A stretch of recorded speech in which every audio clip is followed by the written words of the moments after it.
Hello everyone. ಇವತ್ತು ನಮ್ಮದು special day ಅಂತಲೇ ಹೇಳಬಹುದು. ಇವತ್ತು ಅವಳು ಭೈರಾದೇವಿ ಮೂವಿ ನೋಡಬೇಕು ಅಂತ ಮಂತ್ರಿ ಮಾಲ್ಗೆ ಅವರ ಅಣ್ಣ ಜೊತೆ ಹೋಗಿದ್ದಾಳೆ. ಬಟ್ ನಾನು ಹೋಗಲಿಲ್ಲ, ನನಗೇನದು ಅಷ್ಟೊಂದೇನು ಇಂಟ್ರೆಸ್ಟ್ ಇರಲಿಲ್ಲ, ಅದಕ್ಕೆ ಹೋಗಲಿಲ್ಲ.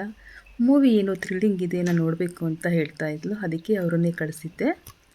ಬಟ್ ಇವತ್ತು ಫುಲ್ ಶಾಪಿಂಗು ಹಾಗೆ ಎಲ್ಲ ಹೊರಗಡೆ ಎಲ್ಲ ಸುತ್ತಾಡಿ ಬರೋಣ ಅಂತ ಅವಳ ಜೊತೆನೇ ಹೋಗಿದ್ದಾಳೆ. ಇವತ್ತು ಅವಳಿಗೆ ಇನ್ನೊಂದು ಸ್ಪೆಷಲ್ ಡೇ ಅಂತಲೂ ಹೇಳಬಹುದು. ಗಣೇಶ್ ಮೂವಿ ಅಂದರೆ ಕೃಷ್ಣಂ ಪ್ರಣಯ ಸಖಿ ಮೂವಿಯಲ್ಲಿ ಸೆಕೆಂಡ್ ಹೀರೋಯಿನ್ ಆಗಿ ಮಾಡಿರುವಂಥ ಶರಣ್ಯ ಅವ್ರ ಮನೆಗೆ ಇವತ್ತು ದ್ವಿತೀಯರು ಹೋಗಿದ್ದಾರೆ. 50 ದಿನ ಕಂಪ್ಲೀಟ್ ಆಗಿದೆಯಲ್ಲ, ಮೂವಿ ಓಡ್ತಾನೆ ಇದೆ ಇನ್ನು, ಅದಕ್ಕೋಸ್ಕರ ಸೆಲೆಬ್ರೇಷನ್ ಅಂತ ಹೇಳಿ ಅವರೆಲ್ಲ ಇವತ್ತು ಇನ್ವೈಟ್ ಮಾಡಿದರು. ಹಾಗಾಗಿ ಅವ್ರ ಮನೆಗೆ ಹೋಗಿದ್ದಾರೆ.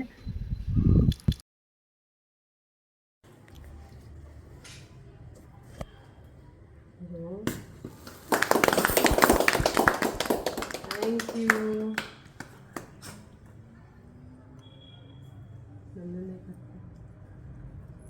ಒಂದನೇ ಎಲ್ಲರೂ ಮಾಡಿ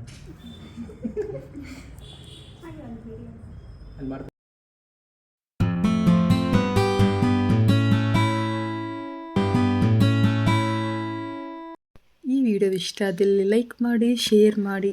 ಟೇಕ್ ಕೇರ್, ಬಾಯ್.